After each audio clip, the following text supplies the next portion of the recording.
So, good day po sa inyong lahat. Welcome na naman sa another episode ng ating vlog. Ayan. Na kung saan ang topic po natin for today ay tungkol sa katanungan ng isang subscriber natin tungkol sa tamang edad ng pagbili ng manok. Tamang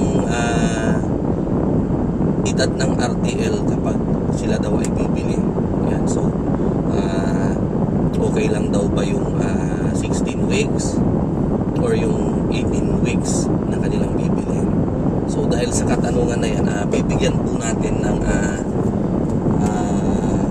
kasagutan or tatalakayin natin yung topic tungkol dyan. Yan. So actually ang RTL po natin ay na binebenta ay 16 weeks old, ano?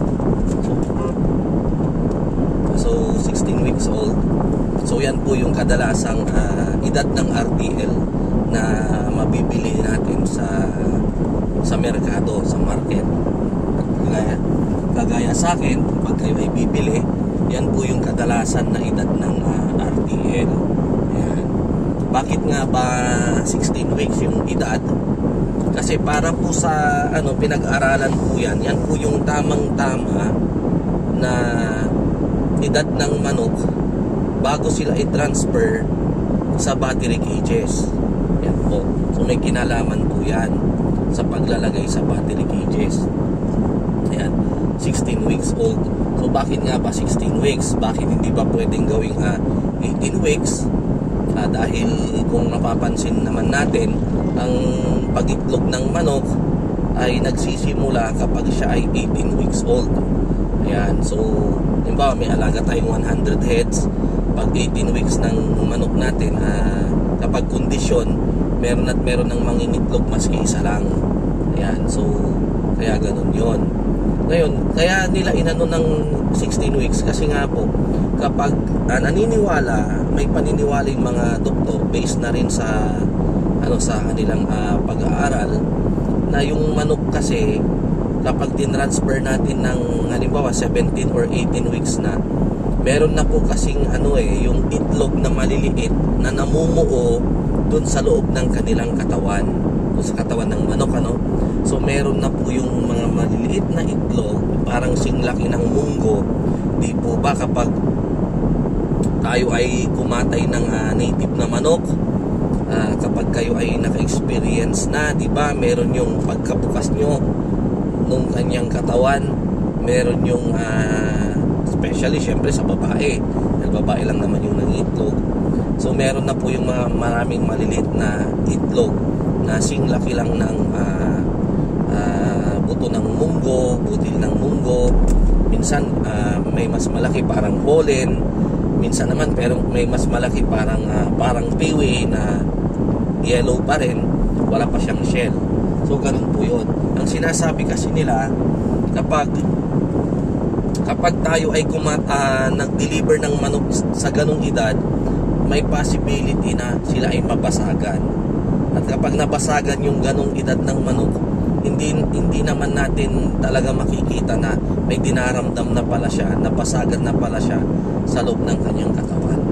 Kaya ang pinaka-safe po na pag-transfer ay 16 weeks bago siya bumuo ng mga ganong itlog sa loob ng kanyang katawan. So ganun po yung edad, yung napaka-safe.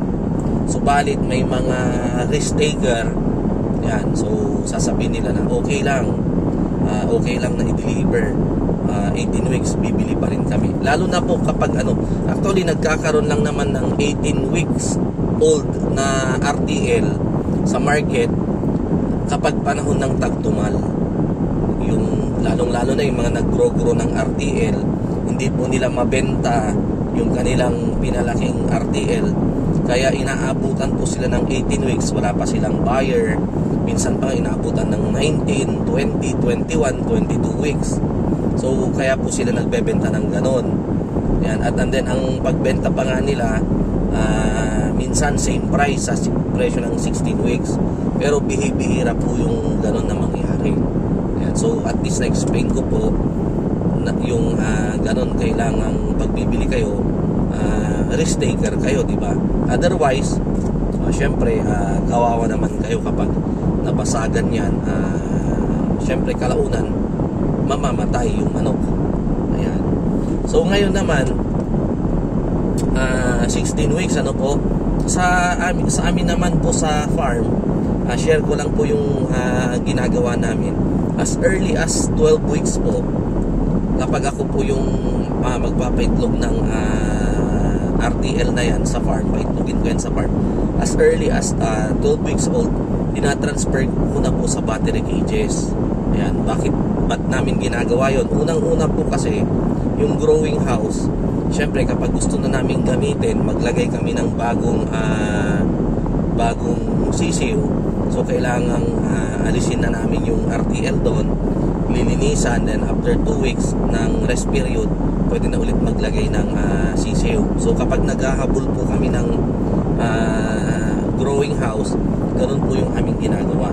Ngayon, ano po yung advantage kapag ang isang manok na 12 weeks old ay nilagay natin sa battery cages? Actually po, may advantage po yan dahil maaga po silang maagang madedevelop yung kanilang katawan, dahil syempre may ilalagay na sila sa maluwag, mapapamiliarize na sila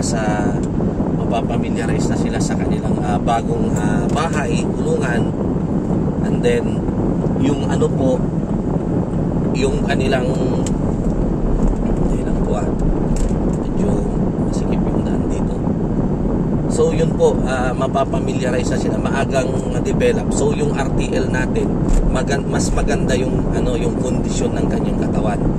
And then uniformity, dahil nga po sa isang pintuan ng cages ay 4 na lang sila, so wala na silang gaanong kaagawan sa pagkain. So nabibigyan na po sila lahat ng feeds, ng inumin properly. Ano po yan. Ano naman yung disadvantage kapag maagang nilagay sa battery cages? Actually, ang disadvantage niyan, kapag andun sila sa cages, minsan yung mga RTL hindi pa nila maabot yung kanilang yung water through ng cages natin, kasi nga 12 weeks pa lang sila. And then minsan din yung RTL, lumulusot po sila dun sa silungan ng cages, dun sa inaagusan ng yung dun po sa ginugulungan ng itlog, So may mga cases tayo na kapag maagang nilagay yung RTL doon sa cages, may mga sumisilong po doon, at kapag hindi natin agad nakita, yun po yung nagkokos ng nababalda sila, kasi matagal po silang naipit, so nababalda sila, and then kalaunan sila po ay namamatay. Ayan, so yun po yung disadvantage. And then yung sa inumin, kapag hindi nila maabot, hindi sila makainom, madidehydrate po sila. So ano yung mga dapat gawin kapag maagang naglagay ng RTL sa cages as early as 12 weeks? Ang ginagawa po natin, yung inaagusan, yung ginugulungan ng itlog dun sa silong ng feeder, nilalagyan po natin yan ng sako para hindi po sumiksik yung katawan ng manok doon sa silungan, kasi nga yung manok gusto yung kumawala. And then yung painuman, naglalagay din tayo ng sako ulit para may matuntunan yung manok at maabot niya yung water through yung painuman. Anyway, mga 1 week lang naman po yan na bibigyan sila ng parang tuntunan, and then after that maabot naman na nila yung kanilang waterer. Pero pagdating naman sa lowman na manok, yung alaga natin ngayon, wala namang problema, kasi ang lowman ay mas malaking manok kesa kay decal. So wala po tayong problema dyan. Ayan, so pagdating naman sa bakuna, maaaring may magtanong, sagutin ko na rin.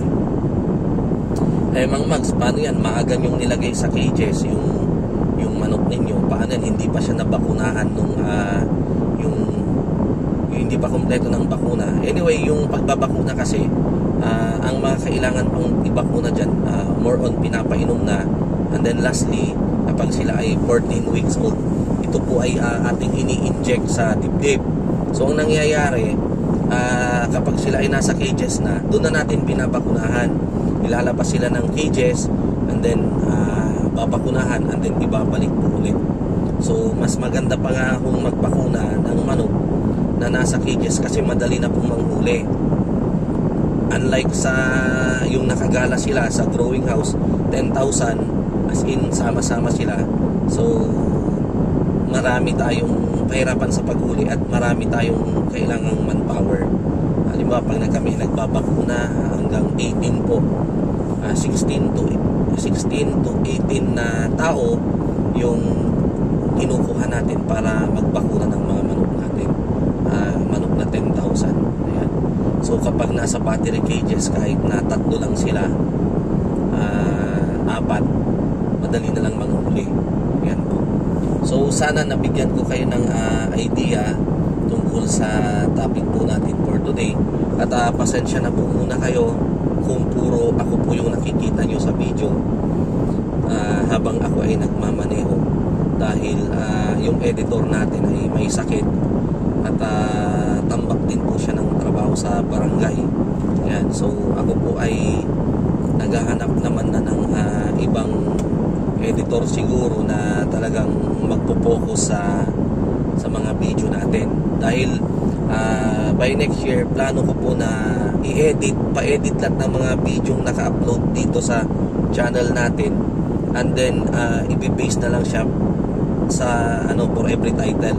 So ibig sabihin ko po, kapag kung ano yung title, yun po yung mababasa, mapapanood ninyo. So yun lang po yun, yung related dun sa title na yun, para sa mga baguhan na gustong maghanap ng kasagutan sa kanilang katanungan, napakasimple na lang kung mag-search sa channel natin. Ayan. So yan po yung gagawin natin by 2025. Asahan nyo po yan, pinaghahandaan po natin yan. So for now, pasensya na po muna kayo kung ako palagi yung nakikita nyo sa video. Ayan. So kanina po nung nag-umpisa tayo, andun po tayo sa restaurant, umikot po tayo. So ngayon andito naman na tayo sa sa basurahan ng barangay. Actually property ko to na ginawa kong pansamantalang MRF ng barangay namin. Ayan. So papakita ko po sa inyo dahil andito na po ako. Dahil lang po para makita nyo po. Yun po, hindi ko na po ata alam i-rotate yung camera. So saglit po, yan na lang po. Ayan.